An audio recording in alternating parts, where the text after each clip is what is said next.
Hi guys, Eva here. Hope you're all having a wonderful day. I am the owner and founder of My Sleeping Baby and the Sleep Bible program.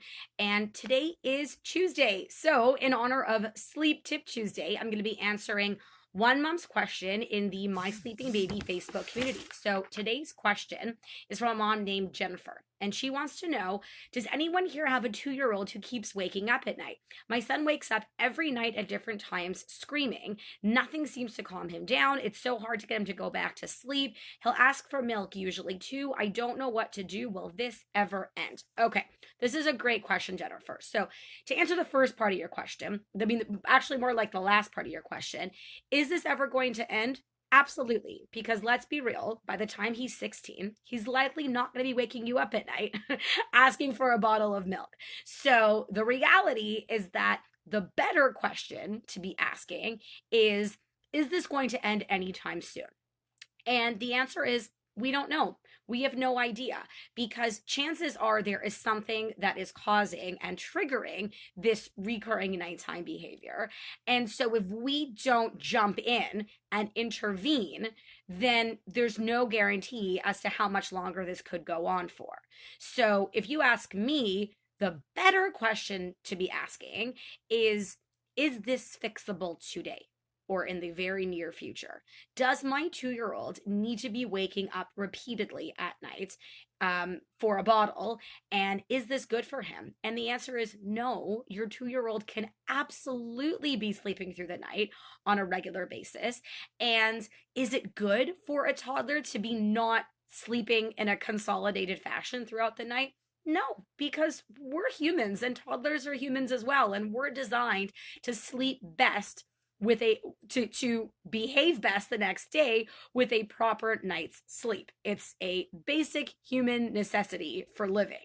And so if you ask me, how are we then going to address this so that you no longer have these problems?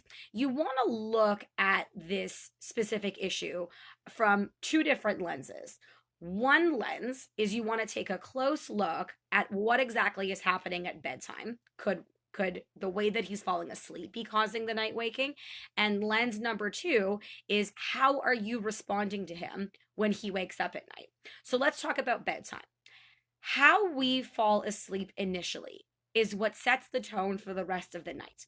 And so if your little one relies on a bottle to fall asleep, then that could be explaining why he's waking up wanting a bottle to go back to sleep. If your little one needs to be rocked to sleep or patted to sleep or doesn't go down 100% awake, only for you to tuck him in, say goodnight, and leave the room, then that is likely part of the problem because it means that when he wakes up at the end of one of his many sleep cycles, he's going to expect you to come and recreate those conditions of which he relied on to fall asleep to begin with. So that is the first thing that you want to look at. Does my little one know how to fall asleep by himself? And if he doesn't, how am I going to teach him? And you can teach him. This is very, very teachable. This is something that he can learn within a 1 to 2 week period of time. The other thing that you want to be looking at is how are you responding to him at night? I know that Jennifer, you mentioned in one of the comments that when he wakes up at night, that very often he wants you to take him out of the crib, take him out of his room. And let's be real, that must be fun for him. I mean, for him to wake up and he's figured out that if he wakes up and he screams, that you'll take him out of his room and you'll give him a bottle and you'll entertain him at 3 o'clock in the morning. In his mind, the wake up and the screaming is worth his while because the behavior is getting rewarded. And remember, everything in his world is cause and effect. And so he's figured out this is his routine where he wakes up, screams for you, and you respond. And so in order for us to fix this, we need to be changing up the way he's getting responded to so that we are no longer rewarding this behavior and encouraging more of it. And once again, the beauty behind consistent behavioral modification strategies is that we can see very big changes within 1 to 2 weeks. Maybe sometimes it might take 3 weeks for the whole process to be over, but it shouldn't take any longer than that. And it doesn't mean that you have to leave him to cry it out either. Just want to put that out there because that's usually everyone's go-to response is, well, I don't want to be doing cry it out. You don't have to. You don't need to be leaving him alone to scream for who knows how long. In fact, given his age, it wouldn't be something I'd recommend anyways, because why take this steep, bumpy road up if there is a smoother, nicer path that you can take that will get you to the exact same endpoint? That's what I am all about.